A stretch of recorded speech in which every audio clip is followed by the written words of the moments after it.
فکر وکړه چې یو څو کاله وروسته د انګریزانو خبره ریټایر کېږي نه مثلا کرکټ پرېږدي بچي ته به دا مشوره ورکړي چې کرکټ ته راشي د ما په حساب باندې د هغه خپله خوښه به وي که شوق لري کرکټ یې که او شوق یې لرو باید راسي نه پوهېږم هغه خو زه پوهېږم چې ته به یې نه مجبوره یې خو مشوره به دې څه په زړه کې به دې مشوره څه چې یاره زوی مې چې ما باندې په جنجالو اخته شي ښه ده او که نه نه دې راځي داسې مشوره به دې څه ورته لرې ګرځه د کرکټ دا زموږ همیشه لاجله د هنرمندانو سره بل ملک یو بیا بیا ورته چې لرې ګرځه تاسو خو په دې نظر نه تاسو نوي راغلي نه تاسو ورته وایئ چې نږدې راځه کرکټ ته په منډه راشه که څنګه نو څه پورې معلومات نه کېږي خو راتلونکي کې د خدای خیر دا د زدران هغه چې زه ګورم که نه د انګریزانو په اصطلاح فزیکل که نه دا باډي چې زه ګورم کمال یې څه دی چې داسې تکړه یې نری یې څه کیسه ده هغه قابلي پلو خوند نه درې کوي نه زه خو داسې سپورټ چې کوم بیا هر خوراک کوم بیا نو څنګه داسې تکړه پوتې شوی بس دا خو زه چې اول پیدا شوی یم تقریبا مقصد یوه مشوره در کوم چې ډېر به د مړۍ شوق نه کړي د غوړې مړۍ چې دا ډېر پیدا شوی یا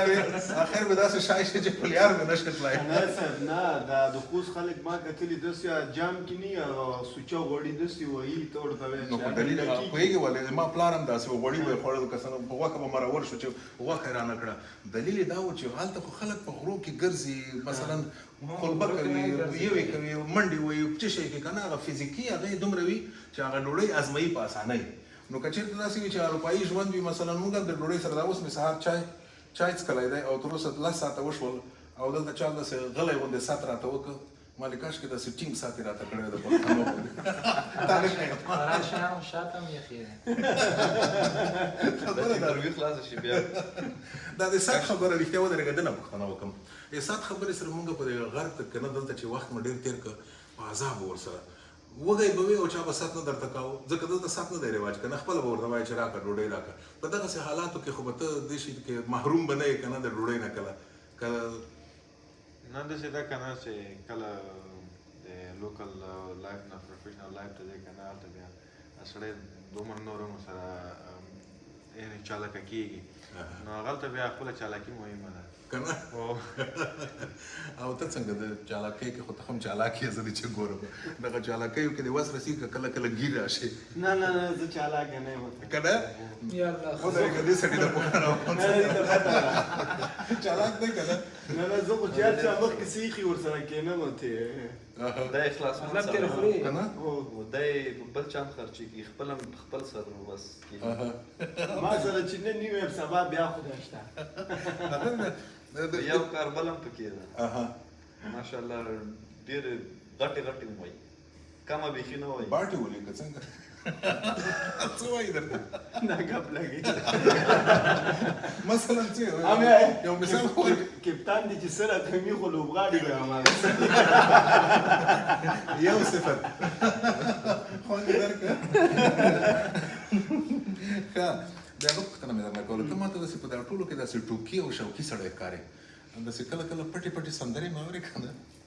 نه ولا سندرې خو اورم کله کله خو ټوکي نه یم خو شوقي یم مصروف چې نه یې که نه تفریح خو به یې کله کله په داسې وخت کې څه شی خوند درکوي څه کوي مثلا زیات داسې شی نه کوم زیات ټیک ټاک ګورم مثلا د موږ خپله چې یو که نه افغانان په اروپا کې په امریکا کې استرالیا په ټوله دنیا کې اوس په افغانان کرکټ ګوري ورته خوشحاله دي او همداسې ورته ځورېږي او خوشحالۍ او خفګانونه ورسره تړلي موږ معمولا چې د افغانان درځي په دغو میدانونو کې نو ډېر داسې یو رقم رېږدي خفه او تاسو ته ټولو ته دعاوې کوي که نه تاسو سره هم دا احساس شته چې ولا دلته ما وطنوال را سره دي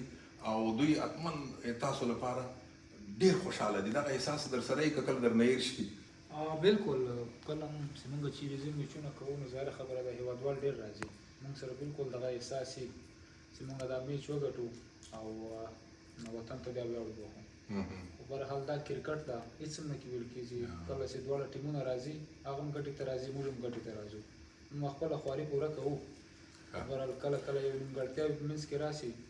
هغه کې هغه میچ یا هغه چې وګټي یا هغه دغه نیمګړتیاو کې هغه پاتې راشي موږ یې تېر وکړو. ډیره مننه. اخري خبره به ته راته وکړې. ټولو مینوالو ته اول خو بس خپل ټیم سپورټ کوئ، که هغه ښه وختي که خراب وختي په